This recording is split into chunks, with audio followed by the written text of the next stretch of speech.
Mari kita berdoa. Besem Haab We Haben We Ruach HaKodes Elohe Echad. Dalam nama Bapa, Putra dan Roh Kudus, Tuhan yang Esa. Bapa di sorga, Tuhan kami Halik langit dan bumi, Bapa kekekalan, Tuhan yang menciptakan langit, bumi, laut beserta isinya, serta tidak pernah meninggalkan perbuatan tangannya. Tuhan yang disembah oleh Abraham, Ishak dan Yakub. Tuhan itu juga yang kami sembah dan kami kenal di dalam nama Yesus Kristus, junjungan ilahi kami yang agung. Kami memuji dan mengucap syukur kepadamu atas segala kasih, karunia, anugerah, limpah rahmat dan berkat-Mu, atas segala perkenanan Tuhan di dalam kehidupan kami. Keselamatan, kesehatan, kekuatan, keberkatan, kelimpahan, kecukupan yang Engkau sudah curahkan di dalam kehidupan kami. Untuk itu kami mau menaikkan ucapan syukur kami yang tak terhingga kepadamu, seraya senantiasa menyerahkan diri kami di hadapan-Mu. Sebab di dalam Engkau kami akan terpelihara dengan sempurna, karena Engkau adalah pemelihara yang kekal. Di tengah-tengah ibadah kami malam hari ini, di hadapan hadirat-Mu yang kudus, kami ingin meneduhkan hati kami, menundukkan pikiran kami kepada otoritas kedaulatan firman-Mu, karena di dalam firman-Mu mengandung segenap janji-Mu yang akan digenapi untuk menjadi milik kami, pribadi lepas pribadi, dan Roh-Mu itu sendiri yang akan mengerjakannya di tengah-tengah pewartaan ini. Karena itu kami bersahati mohon kepadamu, biarlah kuasa Roh Kudus itu menguasai kami semua. Terima kasih Bapa, dalam nama Yesus kami berdoa. Amin. Silakan duduk.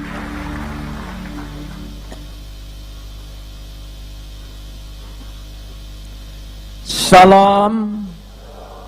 Malam ini kita akan bersama-sama membaca firman Tuhan yang terambil dari kitab Yehezkiel pasal 37 ayat 1 sampai ayat yang ke-10.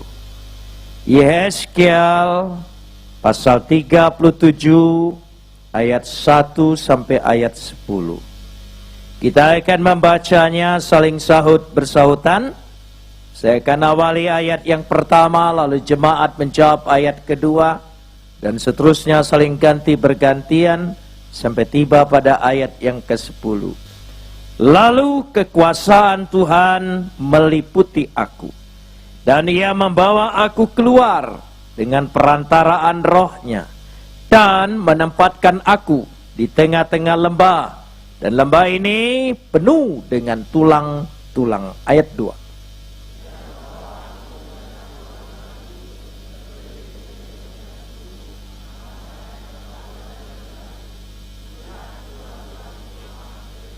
Lalu Ia berfirman kepadaku, hai anak manusia, dapatkah tulang-tulang ini dihidupkan kembali?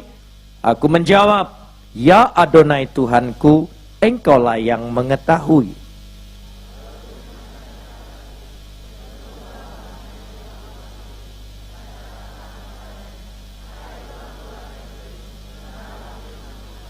Beginilah firman Adonai Tuhan kepada tulang-tulang ini. Aku memberi napas hidup di dalammu, supaya kamu hidup kembali.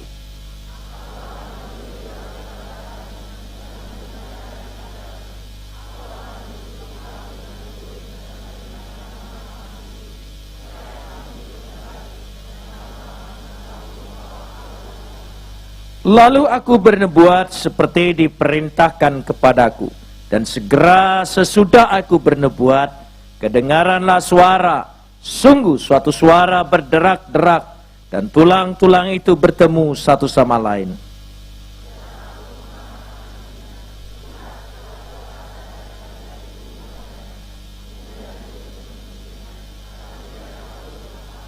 Maka firman-Nya kepadaku, bernubuatlah kepada napas hidup itu. Bernubuatlah, hai anak manusia, katakanlah kepada napas hidup itu, beginilah firman Adonai Tuhan, hai napas hidup, datanglah dari keempat penjuru angin, berembuslah ke dalam orang-orang yang terbunuh ini, supaya mereka hidup kembali.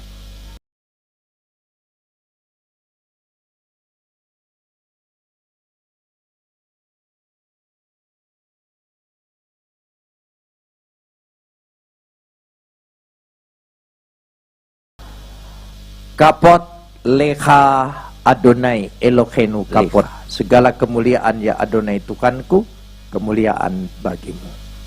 Saudara-saudara yang dikasihi Tuhan, perikop yang baru saja kita baca ini mengisahkan tentang umat Israel yang pada waktu itu mengalami masa yang paling suram, paling kelam di dalam sejarahnya, yaitu pada tahun 587 sebelum Masehi.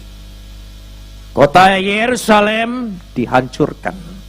Kerajaan Yehuda di utara dihancurkan. Dan orang-orang Yahudi, umat Tuhan, dibawa, yaitu menjadi budak belian ke Babel. Sehingga mereka mengalami masa yang paling kelam.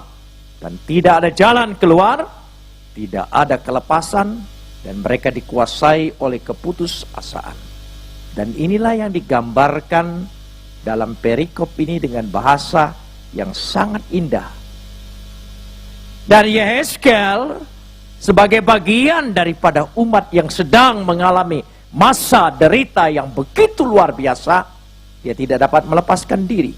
Dia pun terlibat, dan dia pun juga mengalami masa yang putus asa, tidak ada harapan. Dari situlah di sini kita lihat ketika keadaan yang seperti itu, lalu pada ayat yang pertama, kekuasaan Tuhan meliputi aku dan Ia membawa aku keluar dengan perantaraan Roh-Nya. Saya tertarik sekali dengan kalimat di sini, lalu kekuasaan Tuhan meliputi aku. Hayeta alai yad Adonai. Yad itu tangan, tapi dilambangkan, diterjemahkan oleh lembaga Alkitab bagus sekali. Kekuasaan Tuhan. Karena tangan Tuhan adalah lambang daripada kekuasaan Tuhan. Dikatakan di situ, yaitu kekuasaan Tuhan itu meliputi aku, menguasai aku. Bandingannya seperti ini, karena ada kata hayeta di situ. Kalau saudara membaca kitab Kejadian 1 ayat yang kedua, kalau saudara baca di situ Kejadian 1 ayat yang kedua, kita tengok sebentar, dikatakan di situ dengan jelas sekali, bumi belum berbentuk dan kosong. Dikatakan gelap gulita menutupi samudra raya, dan Roh Tuhan melayang-layang di atas permukaan air. Dikatakan bumi belum berbentuk. Weha arets tohuwa bohu. Wetose alpene tehom. Weru'a Elohim merah hefet alfasamayim. Saudara, dikatakan di sini bumi belum berbentuk. Seolah-olah penciptaan Tuhan itu tidak sempurna. Tidak. Pada ayat 1 Kejadian 1 ayat 1, pada mulanya Tuhan menciptakan langit dan bumi sempurna. Kalau dia katakan jadi, maka jadi. Genap sempurna. Di situ jelas sekali. Beresit bara Elohim et hasisamayim weha et arets. Itu untuk menunjukkan bahwa sempurna. Tapi WHRS, bumi itu hayeta menjadi tidak berbentuk. Bukan belum. Tapi ada sesuatu sebab yang menyebabkan dia menjadi tidak berbentuk. Menurut kitab Targum, pemikiran Rabi Yahudi, disitulah Lucifer diusir ke tengah-tengah dunia ini. Sehingga dunia itu menjadi tidak berbentuk, kosong. Karena ada unsur hayeta itu penyebabnya. Nah, begitu juga dikatakan di sini tadi, lalu kekuasaan Tuhan meliputi aku. Kata meliputi di situ yaitu kekuasaannya menyebabkan hayeta, jadi kekuasaan Tuhan itu menjadi sumber, menjadi sebab menguasainya. Maka dikatakan masih pada kitab Kejadian, Weruah Elohim merahefet alfene hamaim. Kata merahefet dikatakan melayang-layang. Akar kata dari kata merahefet adalah rahab. Rahab itu artinya mengerami. Kalau dia mengerami seperti induk ayam mengerami telur, telur itu benda mati. Tapi karena dierami oleh induk ayam, lama-lama menetas, berubah bentuk, menjadi hidup. Terjadi sebuah perubahan. Kalau saudara percaya di dalam ibadah ini ada hadirat Tuhan, Tuhan hadir di tengah-tengah kita, maka kekuasaan Tuhan meliputi kita, melayang-layang di atas kita, mengerami kita semua. Pasti ada perubahan. Amin. Saya percaya. Katakan perubahan. Saudara percaya ada perubahan? Kita tidak ingin tetap tinggal dalam masalah kita. Kita tidak tetap ingin tinggal dalam keterpurukan kita, kegagalan kita, ketidakberhasilan kita. Kita memerlukan jalan keluar. Kita perlu berubah. Dan kekuasaan Tuhan itu sanggup merubah keadaan kita. Amin. Beri kemuliaan buat Dia. Disitulah dikatakan di sini, digambarkan di situ tulang-tulang kering. Tulang-tulang kering itu atsamot, gambaran, tidak ada tanda kehidupan, mustahil, tidak ada harapan, tidak ada jalan keluar. Tetapi kalau kekuasaan Tuhan itu meliputinya, menguasainya, mengeraminya, pasti ada perubahan. Amin, saudara. Saya percaya malam hari ini tidak mungkin kita pulang tetap seperti kita datang. Kita pasti ada apa? Perubahan. Saudara mengamini perubahan itu? Saya percaya kita akan mengalami itu. Ibadah kita tidak akan sia-sia kalau kita mengimani. Karena itu kita percaya bahwa Roh Tuhan sekarang sedang mengerami kita, menguasai kita, meliputi kita. Dikatakan kembali lagi di sini, masih pada ayat yang pertama, yaitu Ia membawa aku keluar dengan perantaraan Roh-Nya. Bagus sekali. Wa yoseeni beruah Elohim. Dia membawa aku keluar. Katakan bersama, keluar. Saudara percaya kita pasti keluar dari pergumulan kita, dari problem kita, dari kesulitan kita. Saya percaya kita pasti ada jalan keluar. Saudara mengimani pasti ada jalan keluar? Amin. Sepasti saudara keluar dari tempat ini, sepasti itu juga Tuhan memberikan jalan keluar. Amin. Dari situlah, dan itulah yang dimaksudkan memperoleh jalan keluar. Disitulah.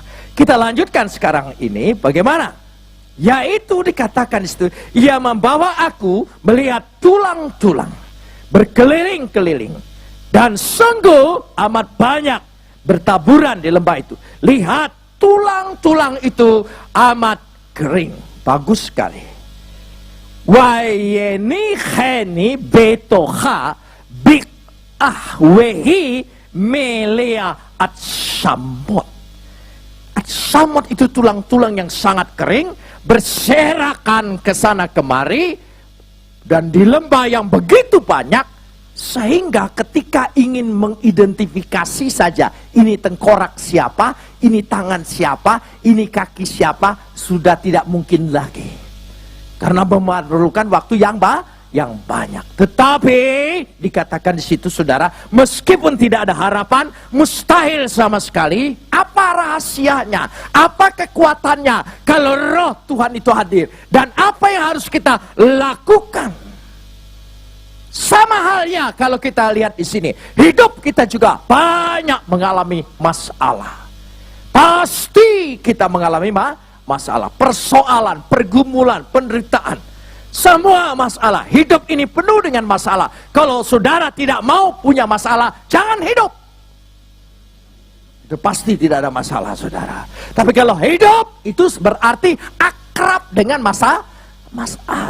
Nah, bagaimana kita ingin memperoleh jalan keluar? Kita perlu. Karena dunia ini bukan makin baik, makin tidak baik. Perhatikan tingkah laku kehidupan manusia. Saya ingin gambarkan begini. Kalau seorang anak sangat dekat dengan ibunya, itu wajar. Sangat wajar. Kenapa? Karena 9 bulan 10 hari dia berada dalam kandungan ibunya. Berbagi makanan, berbagi napas, berbagi nyawa, berbagi hidup. Dia berbagi. Dan ibunya memberikan semua itu 9 bulan 10 hari. Dan setelah dia harus melahirkan, mau zaman modern, mau zaman kuno, tetap ada rasa sakit, tetap ada penderitaan, tetap bertarung dengan maut. Taruhannya adalah maut bagi seorang ibu melahirkan. Di situ terjadi. Karena itu setelah lahir, dia didekat dan diberikan air susu supaya bertumbuh kehidupan ibu. Karena itu wajar kalau anak itu dekat dengan ibu. Karenanya suami-suami tidak boleh marah kalau istrimu peduli dengan ibunya. Tidak boleh marah. Sebaliknya, istri-istri tidak boleh cemburu kalau suamimu peduli dengan ibunya. Karena sangat dekat. Hubungannya begitu dekat. Karena ibu dipakai oleh Tuhan sebagai proses penciptaan. Makanya saya tidak cemburu kalau ayat berkata, hormatilah ibumu baru bapamu. Itu Alkitab, saudara. Alkitab tidak pernah berkata, hormatilah bapakmu baru ibumu. Tidak ada, saudara. Hormatilah ibumu. Padahal ayat ini di tengah-tengah masyarakat yang sangat patriarkat. Masyarakat Yahudi yang sangat berpatokan dengan seorang bapak. Tetapi Yesus berkata, hormatilah ibumu baru bapakmu. Bapak itu hanya nitip doang. Iya. Tetapi ibu dekat sekali. Jadi wajar kalau anak dekat dengan ibumu. Ada maksud saya ilustrasi ini. Kita semua ini manusia diciptakan oleh Tuhan. Amin. Sebetulnya sangat dekat dengan Tuhan. Mestinya dekat dengan Tuhan. Tapi herannya, dengan Tuhan kita berjarak, dengan setan tanpa jarak. Sangat dekat. Ada di hati kita, ada di pikiran kita, ada di perasaan kita, bahkan ada di sifat-sifat kita. Dekat sekali dengan setan. Heran. Padahal setan tidak turut menciptakan. Mestinya kita dekat dengan pencipta, yaitu Tuhan. Kenapa kita berjarak? Sampai ada lagu berkata, engkau jauh, aku jauh. Engkau dekat, aku dekat. Iya, kenapa? Kenapa dengan Tuhan berjarak? Saudara selalu berkata ketika Tuhan sudah tinggalkan aku sudah jauh dari Tuhan. Tidak pernah ada yang berkata, aku jauh dari setan. Tidak ada, saudara. Karena sangat dekat. Apakah setan penyebab ini? Pada satu saat, satu ilustrasi saja, setan dipanggil oleh Tuhan. Kau yang menyebabkan umat ini rusak. Waktu pertemuan itu saya sempat ngintip. Gitu, ilustrasi saja, saudara. Ilustrasi saja. Jadi setan ditanya oleh Tuhan. Kau yang menyebabkan manusia di dunia ini rusak. Setan berkata, tidak Tuhan. Aku tidak pernah diberi kuasa untuk merusak manusia. Aku tidak. Kalau aku diberi kuasa untuk merusak manusia, tidak ada satu manusia pun di dunia ini yang menyembah engkau, yang mengikuti engkau. Tidak. Aku tidak punya kekuasaan. Aku hanya punya kekuasaan bagi manusia, hanya menggoda. Tuhan, setan tidak punya kuasa merusak. Setan hanya punya kuasa apa? Menggoda. Dan kalau manusia itu jatuh tergoda, memangnya aku harus jawab wow gitu? Loh iya. Jadi setan, jangan salah, setan tidak punya kuasa untuk merusak kita. Salahnya kita sendiri mau apa? Tergoda. Sekali lagi katakan, mau apa?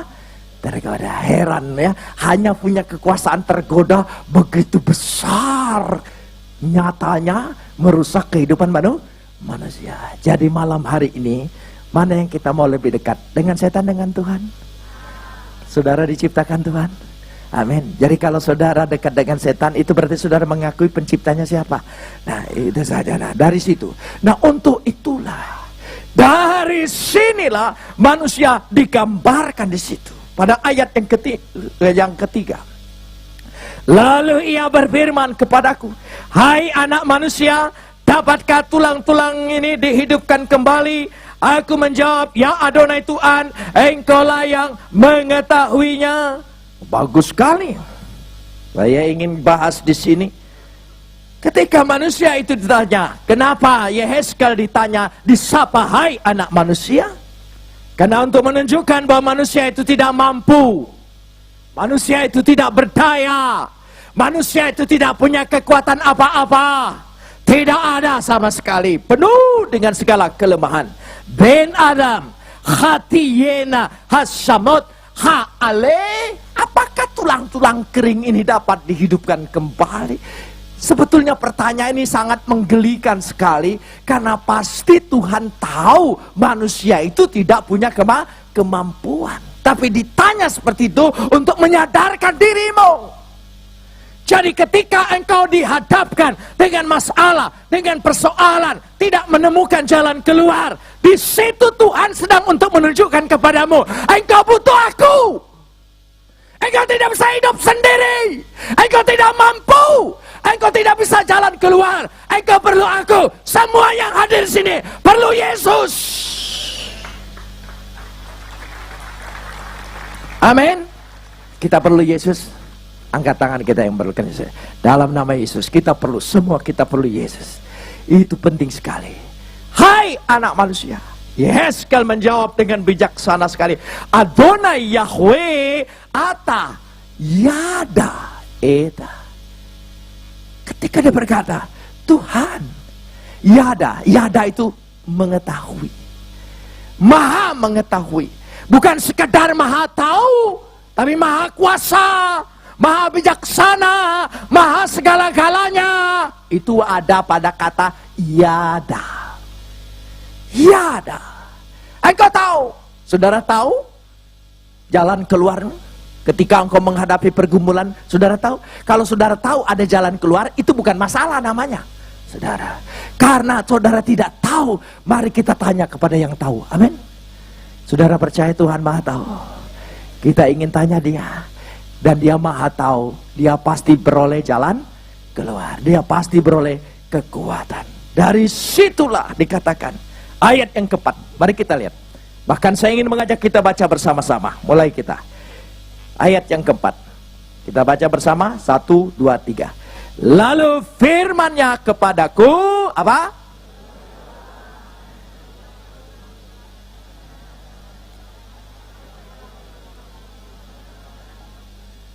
Sekali lagi. Lalu firman-Nya kepadaku, apa? Apa? Apa? Hinnafi.